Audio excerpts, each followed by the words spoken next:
All right, what's going on, ladies and gentlemen? I am here with the owner of Spread Cheeks, Tom, Big T. What's going on today, Tom? Not much, not much. Thanks for having me again, Jordan. Oh, no problem. It's always a pleasure. It's always a pleasure. You give the best insight into the league. Uh, obviously, you clinched first place. How does it feel to be Thank on you. top? You know what? I never left the top, so it just feels like home. Yeah, well, we'll be welcoming you into the championship league next year. We get to play with the big boys. I hope there's a jacket ceremony and everything. We'll have to make you a little plaque, first ever uh, promotion. So, and it's well earned. You had quite a team, quite a year. What did you think of the ending to your year? Well, I had a pretty good time. It was an amazing time. It was an amazing run, and uh, the figment of me having winning my first 7 games um, played a big role in kind of the end of my season. Uh, when you're in first place the whole season, you don't get any waiver wire priority, and that wasn't a problem at the beginning of the season because I drafted a pretty solid team, and the records show that that was the case. But clearly no one's immune to injuries and COVID and all things fantasy. So as the halfway point kind of expired, my team started showing, like any other team, some weaknesses, and I just wasn't able to patch up the problems. And I went from using uh, getting rid of my starters, putting my bench players on. Then my bench players got injured, and the replacements available were slim to none. And that's kind of but I won enough games that I could kind of ride off those coattails, and it came out to be just enough. I think a big thing that helped me during this season was me kind of concentrating all my buys in 1 week. I think I was able to kind of when everyone else was having buys, I was kind of able to catch everybody on the wrong foot. It looked like I was just squeaking by, but really, like, I just had a full team and they had a team with one or two players on buy. So I was always kind of had an edge on everybody. And yeah, it came down to the last game, big nail biter, and yeah, I don't know how we can go get into that game too, Jordan, if you want. Yeah, absolutely. Yeah, because it basically, if for those who might not have been paying attention, uh, if Connor Pico had a chance to slip into first place, if Tom lost to Papa T, and Connor had to win.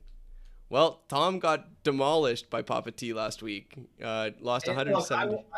I wasn't surprised about that. Like that, uh, Papa T's been on freaking. I think he's on a whole separate galaxy than all of us. Like uh, the points he's putting up is very impressive. Like I have other leagues that have 10 people, even PPR leagues, and I don't think anyone's putting up as much points as Papa T is. Like this man just put together quite a stout team, and I'm just fortunate Ty and Liam did my bidding and kind of whipped them up into shape a little bit because I definitely wasn't going to win against them. So thank you, Ty and Liam.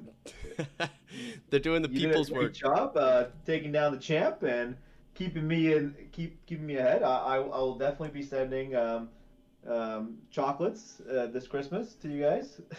Right from the championship league, you'll be sending them your regards. Yeah. That's awesome. And yeah, Connor was the only one left after Ty kind of got tripped up, Papa T got tripped up. Connor was kind of the last guy.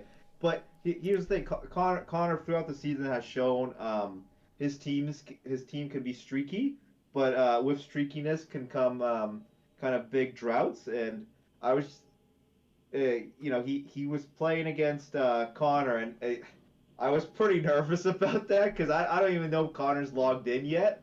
Or Rick And hasn't. mind you, it's quite impressive. The man drafted a team that has, I was saying how like I drafted a team, haven't been able to like kind of pick up waivers. This man drafted a team, hasn't picked up a single person, and still wins. Like it's quite embarrassing actually for the guys that didn't even make the playoffs that you're getting beat by someone that just drafted a better team than them. He hasn't changed his lineup. It's not that he's even No, picking up players. I don't think he's changed a single player since week 3. yeah, yeah, and it's like almost impressive, but it also just shows it just shows the lack of skill in some of the other managers that they can't beat a guy that you know isn't even playing. Yeah, I get it. I can see that. But But I was nervous. Here's the thing. So this game, I'm like, I need Connor to lose. He's playing against AFK Ricky, and Daryl Henderson is out. Okay, I know he's not going to change him, but he's got the rest of the team. So I'm like, okay, you know what? Maybe one of the players on Connor's team goes bad, and evens out the 0 from Daryl Henderson. But then I think last like couple minutes before the game started, Keenan Allen was out too, and I'm like, oh no, two guys out. Like it's gonna be, you know, everyone could kind of win with one guy getting a 0, but two guys getting a 0, and especially these two are pretty main key kind of pieces on his team. Oh, it was stressful. So, I had to make some phone calls. Called the lovely owner of the Ravens, Scott Biscotti, whatever his name is, and just told him the situation and told him that Lamar needs to take a break. Lamar Jackson needs to take a break, and he said he said he'd see what he could do, well, it worked. and rest is history. Thank God, man. It definitely helped secure your victory. Because Connor's team was very uninspiring. He had Aaron Jones get 20 points, but other than that, nobody else scored in double digits. So, Here's the thing: it was the lowest performance of all season by any manager. That's how phew, bad of a performance showing he did. yeah, You can't even make it up. You can't even say that like Nate, Ryan, or Liam did worse. yeah, yeah. He's objectively bad. So that's So you know what? He can only blame himself for this. It was in his hands. it. He True. he literally got handed the best matchup, a guy that is missing two players, and all he had to do was perform average at best. Yes. Yeah. So I'll take the win. Thanks to Connor. So thanks, Connor. I know you're listening. So it's appreciated, and hopefully I can see you also in the Champ League because I think you still deserve it. Yeah. So when I look at the power rankings, he fell 7 spots. Do you think that was fitting for his performance late in the year? So he's gonna be upset about it, but here's the reality: he hit he hit two big factors in that last game. He's now the lowest trending scrub in the league. In the last three performances, especially the last two, it's been one of the worst. It's been one of the worst, and he created a new floor for the whole league, for the whole season. So he just lost major power score out of both those things, and yeah, those are contributing to where he sits. Like he might think that he has a really great team, and look, I might not disagree. Like I think there's some solid key players on there, but they've shown kind of that that they're not consistent. And our good friend Omar says consistency is the major key. So I was just gonna you, say I you hope should talk to Omar for some tips on that. I was gonna say I hope that Tom brings up that consistency from Omar. You know what? It's wisdom. It's wisdom. I agree with Omar on that. I'd rather have a team that is consistent every week to week than have a team that booms and busts week by week. Right, right, yeah. Yeah, just to be a little bit more consistent, a little less swingy. So I think you're bang on about he's just dropped the ball over the last 2 weeks, and it's And you really know what? punished him. You know what that comes from? It's you picking really good players from shitty teams. Um, that's what creates the streakiness, because you're gonna have when that team does well, you're gonna do well, but when that team gets beat up, which inevitably will happen 50% of the time or more with a shitty team, that's what's gonna create the inconsistencies. If you Mm. pick a player on a good team, maybe he's just part of the system, but that team's always gonna win, and that player's always gonna get some points. Absolutely. I actually would agree with. I've never thought about it like that, and I've never been able to vocalize why I like players on good teams, but that's a very good reason. So, Well, let's switch gears. Let's talk about your playoffs. What are you looking at going into playoffs? What's your playoff outlook looking like? uh, I'll be honest. I don't expect to win a single game. And the focus was win first place. I set up my whole team. On like week 8, I just started focusing on how do I make sure I win my last few games of the season so I can maintain my first place. Yeah, I barely was able to pull it off, but at no point was I focused on performing well in playoffs. It was kind of a all or nothing kind of bid. Um, so yeah, look, I don't expect myself doing too well in playoffs. Um, but when I kind of look at the who I might be facing, I think it's either Ty or Ricky. Yep. Um, Here's the thing, I think Ty deserves that win, and as much as I think I actually think Ricky's kind of has a good team now going into playoffs. Actually, probably a better team than Ty.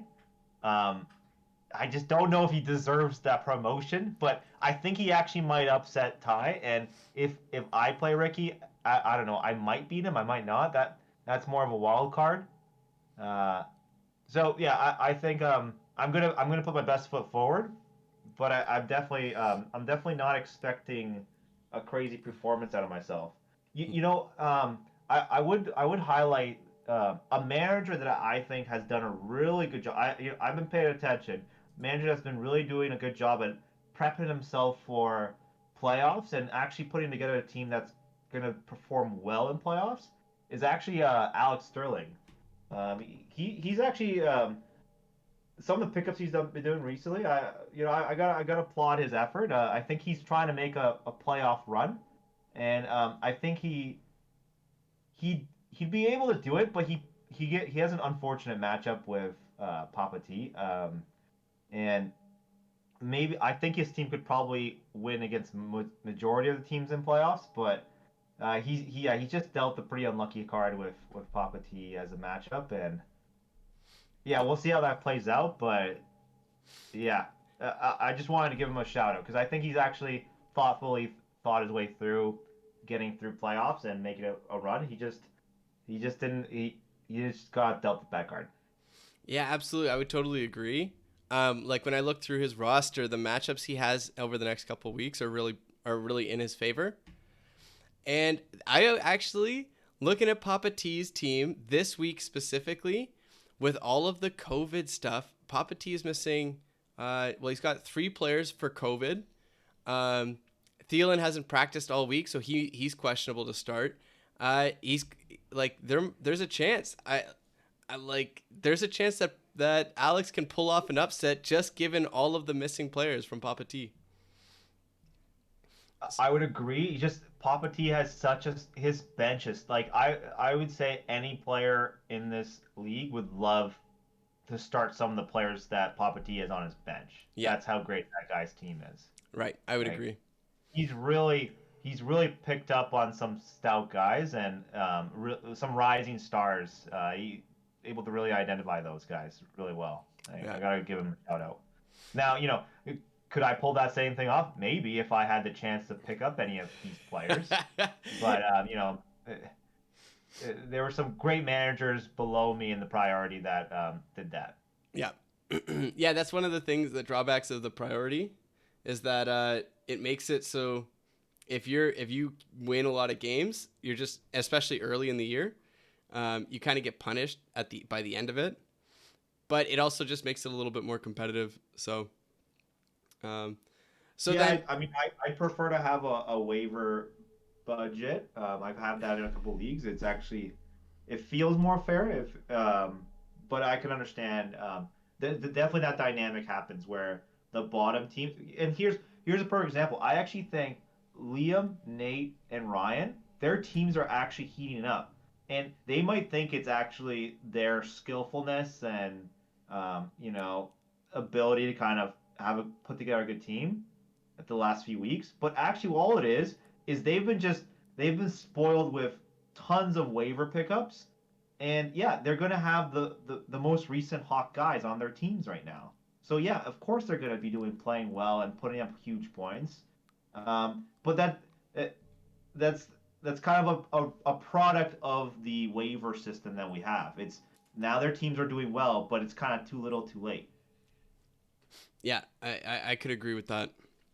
I could agree. So before we close off, which owners do you think going to make deep runs into playoffs? I don't know if you've been following the championship league at all, but would love to see if you had any insight in there too. Oh, champions.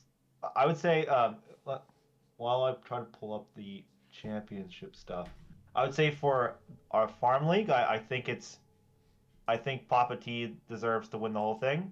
I think I think Zach might upset Connor. I think I'd like Connor to win it, um, but Connor's shown his ability to crumble under pressure, and um, Yep. this is definitely a pressure moment. Hmm. Um,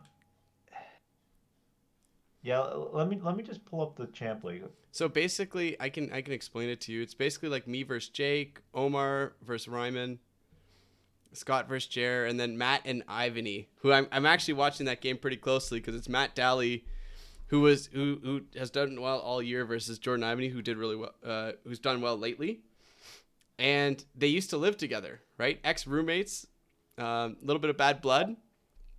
It's exciting to watch them in playoffs. Yeah, I mean,